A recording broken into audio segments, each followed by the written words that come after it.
Había uno que me gustaba muchísimo, no lo localizo, pero me lo sé de memoria, que decía...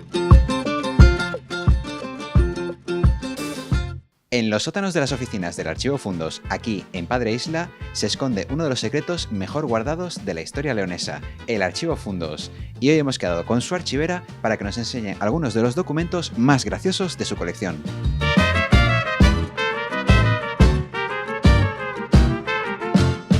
Estamos ahora con Natividad Pan, la responsable del Archivo Fundos. Natividad, muchas gracias por recibirnos. Gracias a vosotros por venir, Héctor. ¿Qué tenemos aquí escondido en este archivo? Bueno, pues en el Archivo Histórico y Centro de Documentación Fundos tenemos archivos históricos y no tan históricos relacionados con la historia de nuestro país, pero especialmente con la historia de Castilla y León. ¿Y qué joyas podemos encontrar así escondidas? ¿Qué tesoros ocultos hay que la gente en sus casas no las conozca? Bueno, pues desde los planos originales de Antonio Gaudí, pasando por algún privilegio rodado de algún monarca o algún título nobiliario muy interesante, periódicos del siglo XIX, un poco de todo. Y para eso hemos venido, ¿no? Para ver periódicos del siglo XIX. Eso es, periódicos del siglo XIX. Vamos a verlos, ¿no? Sí, claro. Vamos a verlos. Natividad, aquí tengo yo delante este periódico Madrid Cómico del siglo XIX, ¿no? Eso es.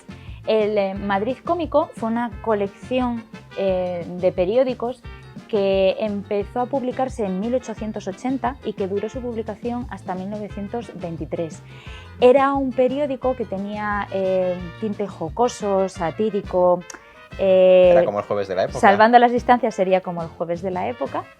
Y en él podemos encontrar desde caricaturas de personajes del mundo de la cultura y de la sociedad en general del siglo XIX y XX caricaturizados, tanto en la portada como en el interior, además de diversas secciones con contenido pues, que iban un poco en la línea de la ironía de aquel momento. No hay que olvidar que el periódico era de tinte castellano-centrista y que contaba la realidad española desde la óptica madrileña.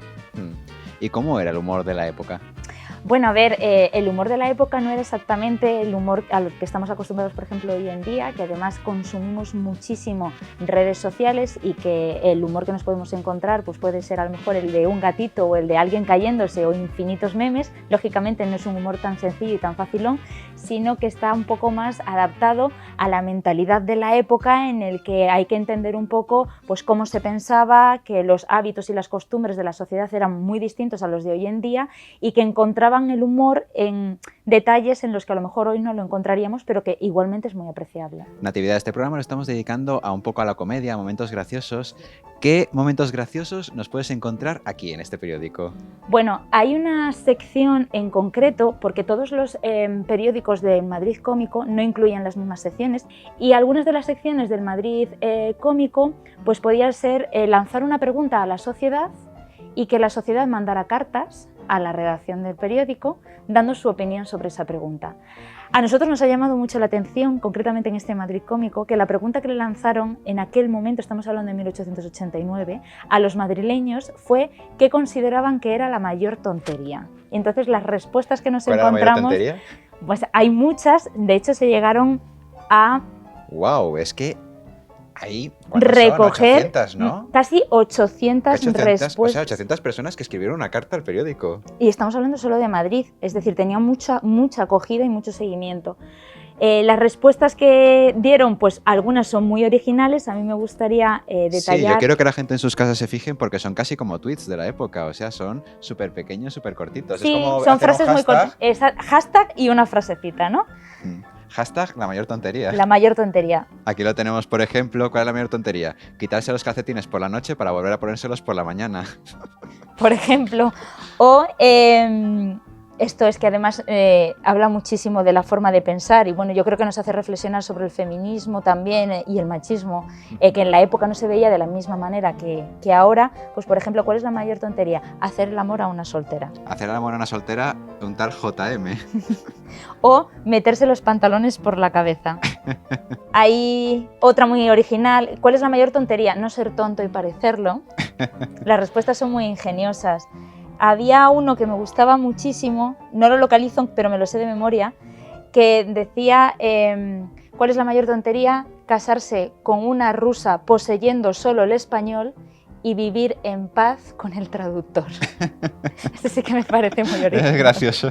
Estamos hablando de que refleja fielmente la forma de pensar Sí, es que son Twitter, de los madrileños. Sí, es totalmente, es como las redes sociales hoy en día, solo que la gente utilizaba los tabloides y los periódicos como la mayor fuente de entretenimiento y de información, y hacer una convocatoria preguntando cuál es la mayor tontería, recibir más de 800 publicadas. Ellos especifican en el suplemento que recibieron muchas más, pero que no las publicaron por no cumplir con los criterios o por contestar cosas que no procedían. También hay que entender la época en la que estamos, entonces pues no hubiera tenido el mismo éxito en nuestra época. Entonces eso también es muy llamativo, claro, era la única forma de entretenimiento que ellos tenían, y por lo tanto hacer una convocatoria de este tipo pues garantizaba que muchísima gente participaba. Es que fíjate, más de 800 respuestas. Más de 800 respuestas, que es nada. Bueno, nosotros no tenemos Madrid cómico, pero sí que animamos a la gente en sus casas a que nos dejen en los comentarios la mayor tontería que se les ocurra. Natividad, y así por terminar, a mí me han dicho que tenéis ahora una exposición por ahí, ¿no? Sí, Don Solo de Quiñones más allá de la leyenda es uno de los 2 proyectos de difusión expositivos que iniciamos en el año 2023, por los que apostó muy fuertemente además la Fundación. Y Solo de Quiñones más allá de la leyenda se inauguró con motivo de las fiestas, las famosas fiestas de Hospital de Órbigo, del Paso Honroso, y a partir de ahí decidimos itinerarla por distintos sitios que estuvieran de alguna u otra forma relacionados con el personaje. Si la gente en sus casas quiere ir a verla, ¿dónde la puede ver ahora, durante el verano? Ahora mismo, durante el verano, va a estar en la Sala La Galilea, dentro del Monasterio de San Zoilo, en Carrión de los Condes. Genial, pues nos quedamos con esa recomendación cultural para este verano. Y nada, para la gente en vuestras casas, volvemos al plató, pero no os olvidéis que queremos escuchar la mayor tontería, así que dejádnoslo en los comentarios. Nos vemos en el programa de Ángeles Zapata.